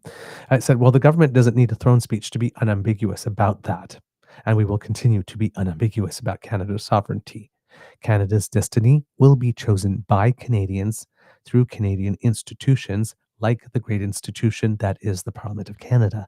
And having all of those things come together with all of the ceremony in the institutions of our Parliament, I think is a day that Canadians will remember. So, again, it's very high level, flowery talk, but if you listen, there are some subtle messages being sent in there. So, him feeling rather certain that the sovereign will want to include some words about that, not knowing what they will be, of course, not being privy to them. So clearly word has gotten out that we should probably expect something, that there will be some type of reference. So yeah, should be interesting. As we mentioned a little bit before, Kits and Cubs, when we're talking about Premier Mark Carney, Prime Minister Mark Carney. Ooh, I just demoted him. Yee. In terms of his style and everything, there was an interesting article by Christopher Nardi that appeared in the National Post about that. I'd like to read a portion of it to you because, yeah, it does seem that he does run a tight ship here. Days after the federal election, Prime Minister Mark Carney stepped into the National Press Theatre and did something Canadians hadn't seen in nearly 10 years under Justin Trudeau. He started the press conference virtually on time. That's how you know it's a National Post article. It has to have the requisite dig on Justin Trudeau, even though he's already gone for a while now. Carney's punctuality was a stark contrast with Trudeau, who would frequently start events 30 to 60 minutes later than planned. It's also one of many emerging differences in how the former central banker runs his office, cabinet, and caucus compared with his predecessor. National Post spoke with a half a dozen current and former PMO officials, senior bureaucrats, and caucus members. All were granted anonymity to discuss internal workings of government openly. They described Carney as extremely focused on delivering an ambitious agenda of reshaping the Canadian economy in the era of U.S. Donald Trump. He is fiercely punctual, runs a tight ship during meetings, and is decisive, all marked differences from his predecessor. Gone is the indecision that marred Prime Minister Justin Trudeau's office, with important decisions documents often sitting weeks or months on the desk of Chief of Staff Katie Telford. Some bottlenecks still exist, but they are more the product of an understaffed PMO's office serving a political neophyte. Quote, decision-making is not a problem, said one senior government official describing Carney as, quote, task-focused, and for whom results mattered. Quote, he does not suffer fools, the official added, a common refrain among all sources. Carney, 60, also cares deeply about professionalism in his office. Staff are expected to dress in formal business attire and documents are to be written using British spelling, for example. But the Prime Minister is always bearing the signs, but the Prime Minister is already bearing the signs of a potential micromanager, wanting to review or rework documents or communications products that should be well below the purview of a Prime Minister. Again, that's how we know it's a National Post article. He's also short on patience and highly demanding of his advisors, senior bureaucrats, and cabinet He is also short on patience and highly demanding of his advisors, senior bureaucrats, and cabinet members, while not afraid of calling out underperforming members of his entourage. Whereas there was a sense among Trudeau's entourage in office that he would give people, quote, multiple kicks at the can if they provided a subpar briefing or weren't on the top of their files, sources say Carney is not so patient. Get it right the first time or risk not being called on for that topic again. Carney filled half of his 28-member cabinet with new faces last week, but all the sources say no one's job, not even veteran ministers, is safe. If ministers don't perform to Carney's expectations or fail to find ways to deliver on their mandates quickly, they may not last the year at the table. Quote, Carney will call out ministers if needed, said one former Liberal who said, my God, I'm having trouble today, said one senior former Liberal who worked in both the Trudeau and Carney governments. Quote, and he will probably call them personally to do it. Trudeau never called his ministers. One Liberal MP even theorized that there could be a cabinet shuffle in less than 1 year. Quote, this guy will not have patience, and that's the thing. That's why we think there will be a shuffle at some point in the next 8 months or something. Not within the next 8 months, but like in 8 months' time or something like that. Less than a year, a Liberal MP said. If you're that ambitious as a leader, you're not going to have a lot of time for people who are failing at their files. He's going to find replacements, you would think. But let's see, the MP added. As a new politician, sources say Carney is not yet fully aware of what he needs and doesn't need to know. The result is that he will ask to read documents that the Prime Minister shouldn't need to review or generate an abundance of back and forths demanding staff rewrite briefing notes to his liking, two sources detailed. Quote, he's too deep into details already, said the former Liberal staffer, adding they were frequently surprised by some of the material Carney demanded to see. Former Liberal staffer. To say. And probably at the beginning, like right after and going into an election campaign, you probably do want to read more and go a little deeper than you usually would than if you were just running stuff. So I don't see this as particularly abnormal. His learning curve was rather steep. So having the high level briefing without maybe so much of the, what went into that decision so that he could talk about it with authority, in this case may not have been a bad thing. In this case, I would have erred on more information than less. Another concern among Liberals is that days before the House of Commons is set to resume, Carney's office is still surprisingly understaffed. The Prime Minister has still not confirmed who will be his permanent Chief of Staff after temporarily appointing former Cabinet Minister Marco Mendicino to the position back in March. Thursday evening, Carney announced that Mendicino had extended his term into the summer to, quote, lead the transition of the PMO on my behalf. The Chief of Staff oversees staffing through the PMO, but also has a heavy hand in selecting ministers' chiefs, who then have to fill all the vacancies in their minister's office. Most of those decisions have been on hold while Carney decided who would be his top aide. It's not unusual that the PMO and ministers' offices aren't fully staffed less than 1 month after a new prime minister is elected, but all the sources said it becomes problematic when the new prime minister wants to move at near record speed, forming cabinet within 2 weeks and recalling parliament within 4. Multiple sources described the state of PMO as a, quote, shit show. Again, already starting to cut. As key staff who worked with Carney before and during the election wait to see which job they will be offered during this parliament. They point to the lack of clear leadership at PMO as explanation, quote, for the disastrous first outing of Carney's cabinet on May 18th, when numerous ministers made controversial or headline-generating statements. One senior government official said that the issues at PMO mean that the decisions are being made, but implementing them can be difficult. Quote, the PMO is not even settled yet, so they're figuring stuff out and how to do stuff, but they are quick on decisions and on recognizing the decisions that need to be made. And so the corollary on that is that once a decision is made, they expect action to be taken, which could be a challenge, said the veteran official. Another key challenge is Parliament. Many Liberals feel that Carney doesn't fully grasp the challenges of leading a minority government through a fractured House of Commons and a Senate without a Liberal caucus. Without a clear majority, a governing party must negotiate with opposition MPs to get their bills through both the House and Commons and committees. If it fails to do so, effective opposition parties can take over the agenda of the Commons or some committees or both and stonewall the government's legislative agenda. Sources point to the scars of last fall's parliamentary session. Shortly after then, NDP Jagmeet Singh. We'll try this. I'm having trouble. I'm really tripping over my tongue today. Sources point to the scars of last fall's parliamentary sessions. Shortly after, then NDP leader Jagmeet Singh ripped up his supply and confidence agreement with Trudeau last summer. The minority Liberals totally lost control of the House of Commons. From September until prorogation in January, the Liberals were virtually unable to pass any legislation because the House of Commons was dominated by opposition-led privileged debates. At the same time, opposition parties were able to seize the agenda of multiple committees to launch studies into embarrassing topics for the Liberals. And again, this is how you know it's a National Post article, because the House of Commons was dominated by Conservative Party of Canada led parliamentary privilege debates, not just opposition, as in general opposition parties. Interesting that they're not willing to give the party credit by name when they're talking about holding up Parliament. Interesting. Senior Liberals say if Carney, who frequently boasts of being a newbie politician, doesn't surround himself with Commons connoisseurs, his agenda risks being derailed the same way.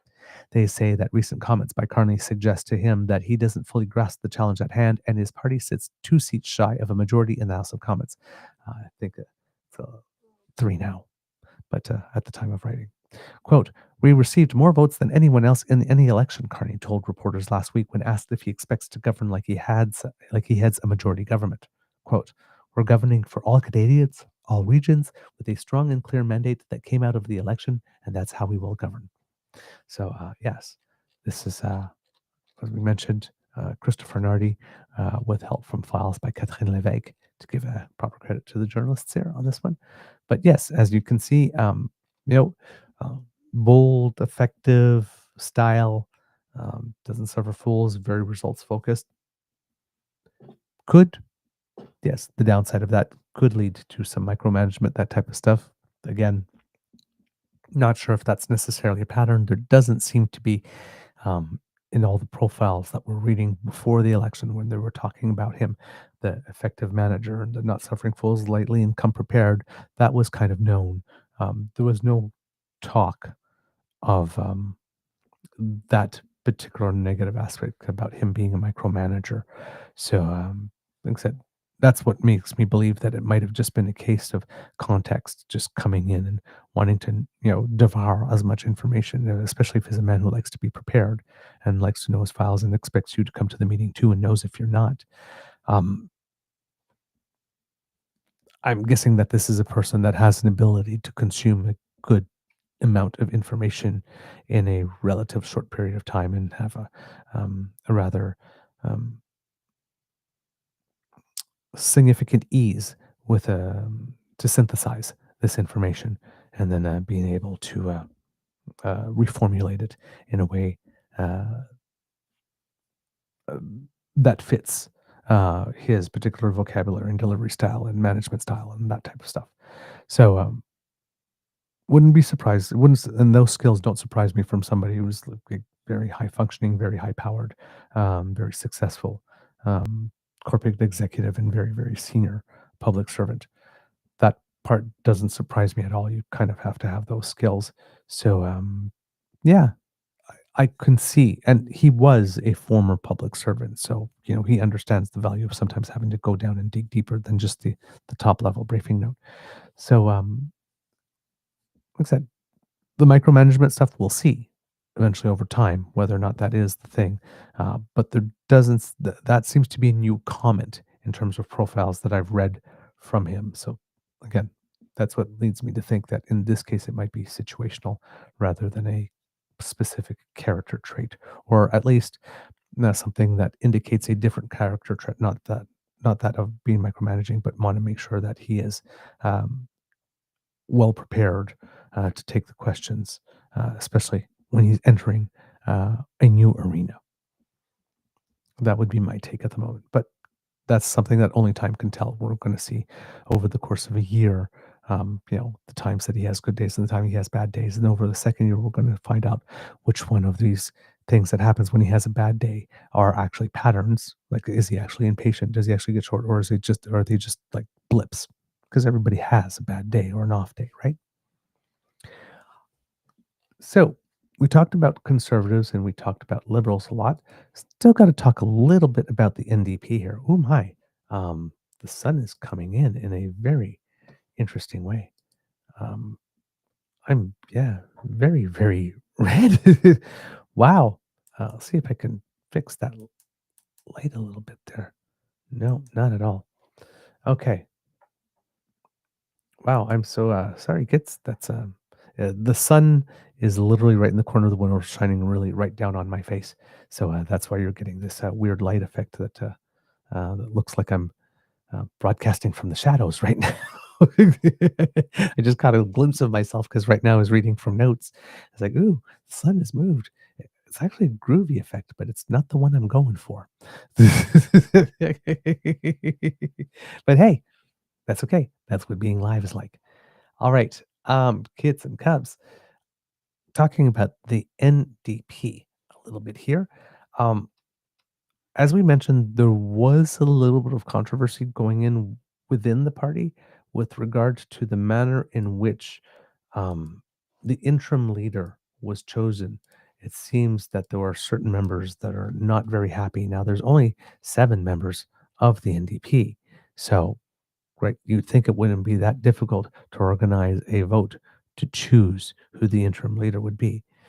But according to Ian Bailey of the Globe and Mail, um, 3 of the 7 members of the federal NDP caucus say they were not properly consulted about the appointment of the party's interim leader. Last week, the NDP announced that its national council had chosen Don Davies, a veteran MP from Vancouver and the party's former finance critic, to temporarily lead the NDP, a decision made with input from its parliamentary caucus. In a sharply critical letter written to the NDP's executive and council days after Mr. Davies' appointment and obtained by the Globe and Mail, the 3 MPs say the caucus did not have an opportunity to discuss or embark on a process to select the interim leader. Now, this is the part that I find a little interesting. The signatories of the letter are Winnipeg Centre MP Leah Gazan, Nunavut MP Lori Idlot, and Vancouver East MP Jenny Kwan. All 3 were re-elected in last month's federal election. I'm noticing that there are 3 women. I am noticing that there are 3 visible minorities, and 2 of the 3 happen to be Indigenous.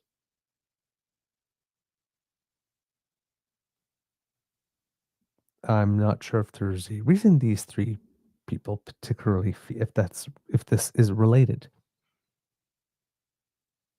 to the reason for which they feel they have not been properly consulted in the choice of who the interim leader will be.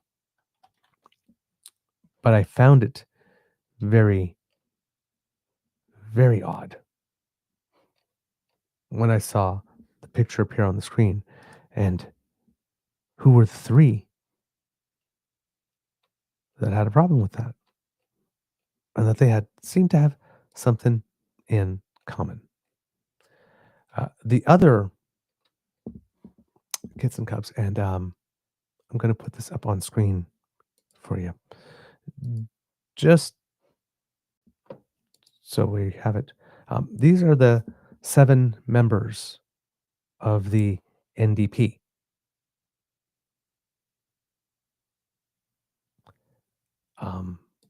I don't know if you noticed something.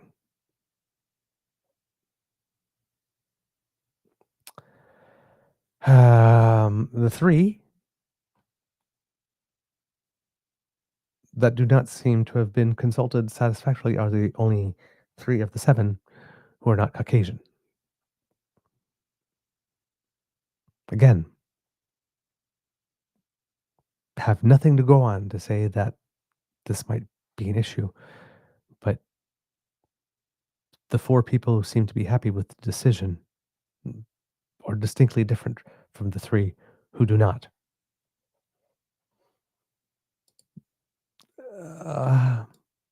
And I've seen some interviews with Heather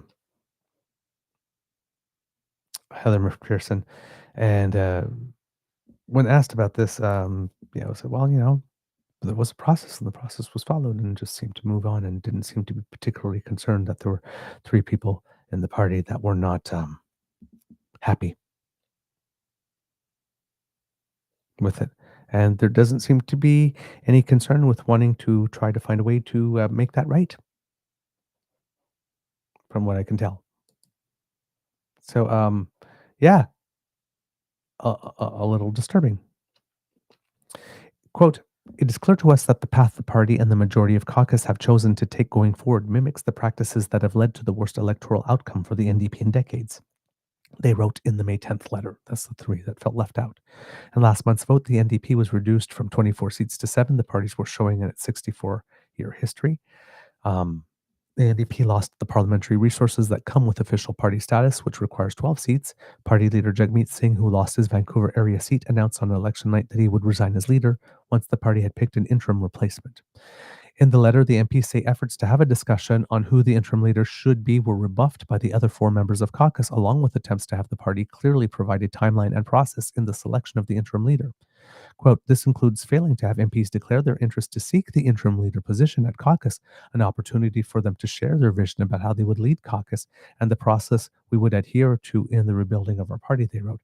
So it seems they didn't even have an opportunity to say, we would be interested in being interim leader if there's going to be a vote. Yeah, that's not good. The trio of MPs say questions regarding the process and timeline for the decision went unanswered before the decision was made. They also say they thought it was important that the NDP executive and council had necessary information that included affording interesting parties an opportunity to offer their leadership candidacy and share their vision. Quote, it is very unfortunate that this did not happen, they wrote. I would have used a word other than unfortunate.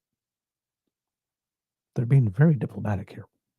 After the appointment of Mr. Davies, the party now faces the challenge of finding a permanent leader to replace Mr. Singh, with a leadership race expected in the coming months. Quote, given the critically challenging journey ahead of us to maintain solidarity and rebuild the movement, it is absolutely essential that we protect democratic principles and maintain integrity in the rebuilding of our party going forward. Principles we feel were not always adhered to by those who in leadership roles in the last parliament, the others wrote. But you didn't consider nearly half of your caucus in choosing your interim leader? But it is absolutely essential that we protect democratic principles and maintain integrity in rebuilding our party going forward. Okay. They did not elaborate on their concerns about the last parliament in the letter. Ms. Kazan, Ms. Idlut, and Ms. Kwan have not responded to requests for comment from the Globe. Lucy Watson, the NDP national director, said in a statement that the party's constitution gives the federal council, the party's governing body between conventions, the exclusive authority to appoint an interim leader. Quote, the process was followed to the letter, she said, referring to the appointment of Mr. Davies. Quote, our caucus members bring a variety of experiences and histories to the table and are united in an understanding of an urgent need to reconnect with working people and renew our commitment to deliver for people across the country. Beyond Mr. Davies and the 3 MPs involved with the letter, the other members of the party's caucus, as we mentioned, are Gordon Johns representing Courtney Alberni, Heather McPherson representing Edmonton Strathcona, and Alexandre Boulrisque representing Montreal area of riding of Rosemont, La Petite Patrie. Yeah, I'm not impressed. Not impressed at all. Government House Leader Stephen McKinnon, when asked about granting the party status, quote, said, party status is probably something that's not on the table. That's set out in law. 12 seats are required. When pressed by Rosemary Barton with the suggestion that the threshold could be changed legislatively, McKinnon appeared to indicate that the party was not willing to spend political capital on that fight, given the minority parliament situation. However, with the NDP votes alone, the party would have enough if it wanted to. So, not particularly interested in doing that. So there you go. Boy, oh boy, oh boy.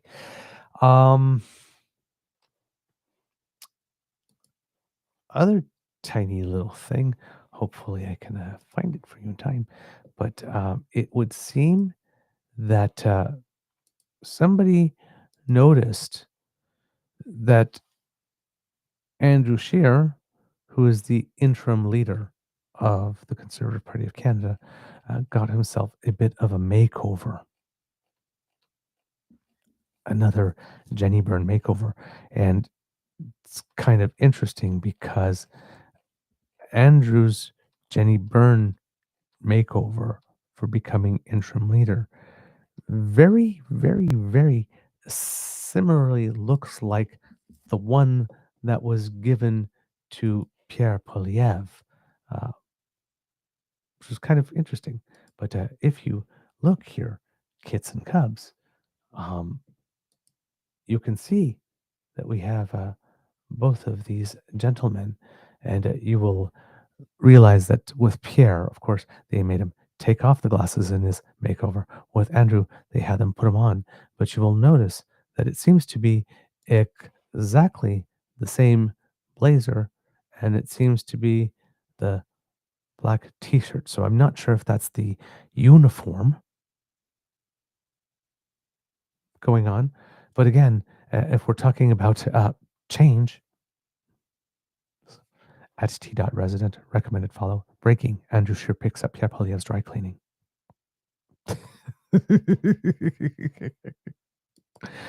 My word. The party of originality. The party of learning, the party of growing, the party of change. All that good stuff. Oh boy, oh boy, oh boy, oh boy. I tell you. My God. That sun is really doing a number on me today. Huh. It's kind of groovy though. All right. Kit Ladam, I wasn't sure if that picture was real. Oh my God. Yes, Kit PNC Bio, talking about boardrooms here. The most impressive boardrooms I was ever in were the most diverse ones, and those were the ones at the biggest companies, especially financial institutions. Oh, well, there you go. Interesting. Thank you for that insight. Really appreciate it. All right. So I think that's pretty much all I've got for you today, kits and cubs. There's a couple of other stuff, but nothing that's too urgent at the moment. And we are closing in on 2 hours. So let's say that we're calling it a show. That's the end of this episode of the Daily Beaver Morning Show. We hope that you love listening to us because we love making this for you. Remember, sharing is caring and word of mouth is priceless. So please tell your peeps and poops all about us. We really appreciate it when you do. Now, if you would like to make sure you do not miss an episode, especially if you are a Canadian who seeks to be engaged and you are on the go because you are busy, busy, busy, well, hey, we got you covered because we are portable. Not only do we have a video cast, but we have an actual audio cast for you. So you can't sit by your computer or your screen or your phone and actually watch us. Well, you can just put us in your ears.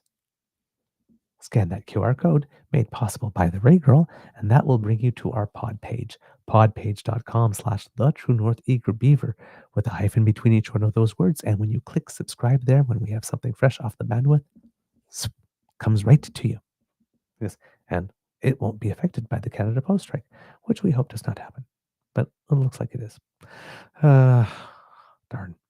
Now, if you would like to help us in yet other ways, kits and cubs, grab your surfboard and hang a little 10 down to the True North Eager Beaver Media Incorporated YouTube page where Kits, Cassie, and Elaine are beckoning you to play with our buttons.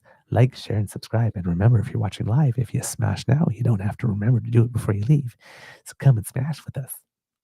It's fun.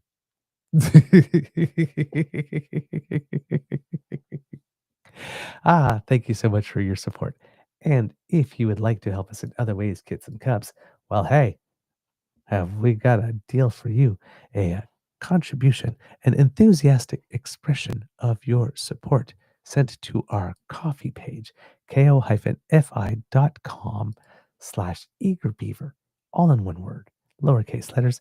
And if you go there, well, you can show your support. Just leave us a little tip. Buy your favorite beaver a mug of hot chocolate or your favorite grizzly bear a cup of hot coffee and say, good job. And just like Kit, I believe Cheryl did, thank you so much for your contribution. We really appreciate it. Thank you. First time donor, I believe. And Kit Wendy as well. Thank you so much, who wrote us a message. Hey guys, was away on holidays in Europe. It seems the Netherlands, Germany, and Denmark the past month. Ooh, lucky. Ooh, what a great, I hope you had a wonderful time. And was happy and felt comforted and grounded to catch up with your pods at the end of the day. You listened to us while you were on vacation? Oh, dear one. Thank you. Wow, that's a treat.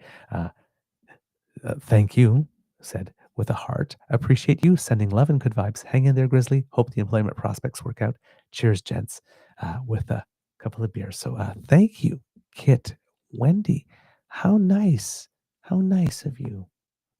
Oh, what a sweet thing to say. You all are so nice. Thank you so much. That's so kind. And yesterday as well,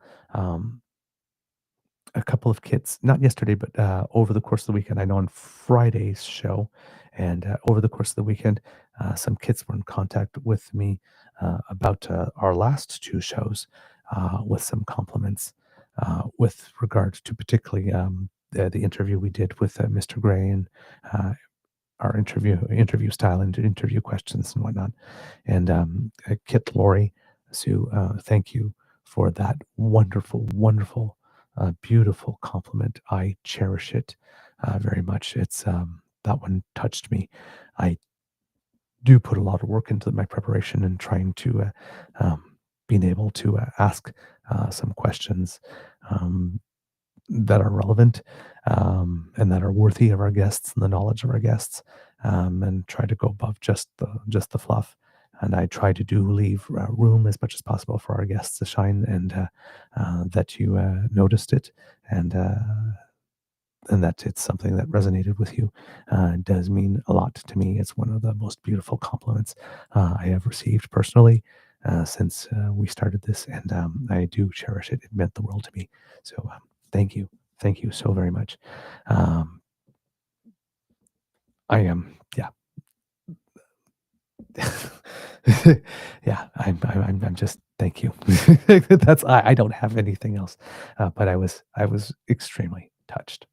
It was very kind for you to take the time to do so. Okay.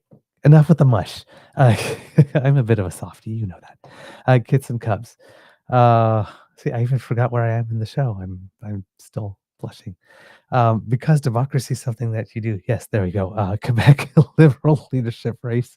Of course, your votes have to be in July 9th to June 9th to June 14th, and the results will show up on July 14th. And at the moment, it seems that Pablo Rodriguez is in the lead, according to public opinion polling, but still lots of race to be left run yet. Candidates, of course, you can't register because that deadline is passed, but for those who are registered, the full campaign to sway you and to persuade you is on. So hopefully you're paying attention and you will vote wisely when the opportunity comes. As well as always, remember that the GoFundMe for Athana Metsalopoulos is still on. So if you would like to help the former CEO of Alberta Health Services being able to get to court, to be able to take some steps, well, first of all, to get what's hers before a wrongful dismissal, and then, of course, to keep speaking publicly about the alleged fraud or corruption that she has uncovered. Donation to that legal fund would be very much appreciated. If you go to saveathana.com, SAVEATA, ATHANA, so like Athena, but all A's, Athana. And you can find a way there. I think last time I checked, she was at 93% of her goal, so she's almost all the way there. And any additional contributions, of course, will be given to a charity. So please, if you have the ability to help, do so, because we can't allow governments to just throw the full weight of the state against private citizens, especially when they have discovered that government is doing something wrong. There has to be a mechanism for this to get out, and you have to be able to say it without risking losing everything that you have. So if you have an opportunity to do that, that would be great. All right. Words of wisdom. Trying to find some to be told. I've had a great weekend with the podcast and all that kind of stuff, and it's getting a little easier to get around with the crutches. I'm, as I mentioned on the podcast, I'm sort of sore here. Yesterday I noticed some additional endurance is happening along. So again, I guess my one would just be, when you're doing something that's tough, just keep plugging away at it.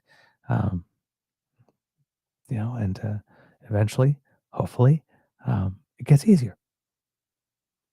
That's about all I got. I'm a little low on wisdom today. Get some cups. It could be a tough world out there. So please do be kind to and gentle with yourself. And now, a little bit of audience participation, if you could. Mr. Beaver, cue the cock in 3, 2, 1. Oh, the hills are alive with the sound of music. I am happy to oblige. You are listening to a True North Eager Beaver Media Incorporated podcast. The True North Eager Beaver podcasts are proudly brought to you by our founding sponsors, the Misfit Mysteries from Corvid Moon Publishing, your source for science fiction, fantasy, and cozy mysteries featuring a broad diversity of characters. CanadianTarot.com, their uniquely Canadian online eclectic tarot community, and The Peppermaster, hot pepper sauces made from farm-fresh ingredients to thrill your taste buds and expand your mind. We are grateful to the Crier Media Network for its support, Pete Jarvis for our artwork, and Paul Joseph Something for our opening and closing sequence music.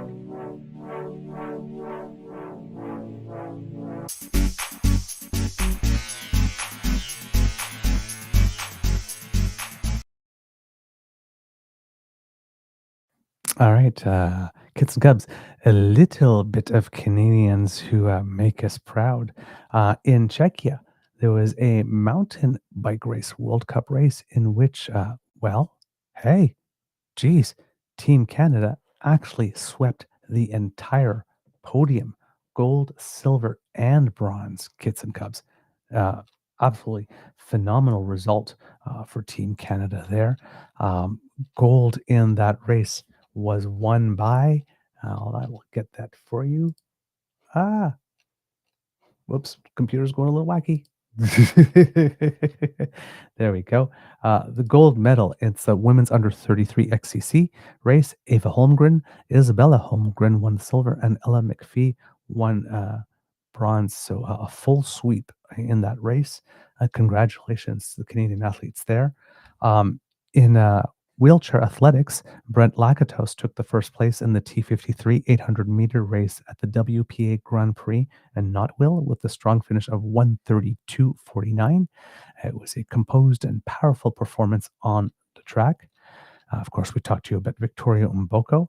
At Ottawa Race Weekend, Charles Philibert Thibodeau broke the Canadian 10K record with a blazing time of 28.06 seconds, taking 3 seconds off the former national record. So congratulations to him on that.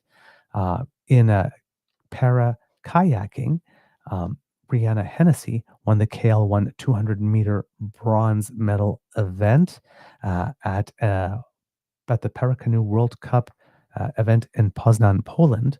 So great for her. And in more paddling success, Katie Vincent and Zoe Wojcik won the silver in the women's C2 500-meter at the ICF Canoe Sprint World Cup in Poland as well. So lots of success for Canadian athletes all around the world and in various events, making us proud left, right, and center. Got to cheer them on, kids and cubs. Remember, if you are into the PWHL, today there is that match that you'll want to tune into at 5 p.m. Eastern Time, Minnesota Frost against the Ottawa Charge. Could extend the series, or that could be the end. So keep your eyes out for that. And if you are a tennis fan and are following the French Open, kids and cubs, on the courts today for Canada will be Gabriel Diallo and Denis Shapovalov on the men's side playing. So you might want to tune into that. That's all I got for you today, kids and cubs. I hope you have a most beaverific day. All right? I am off.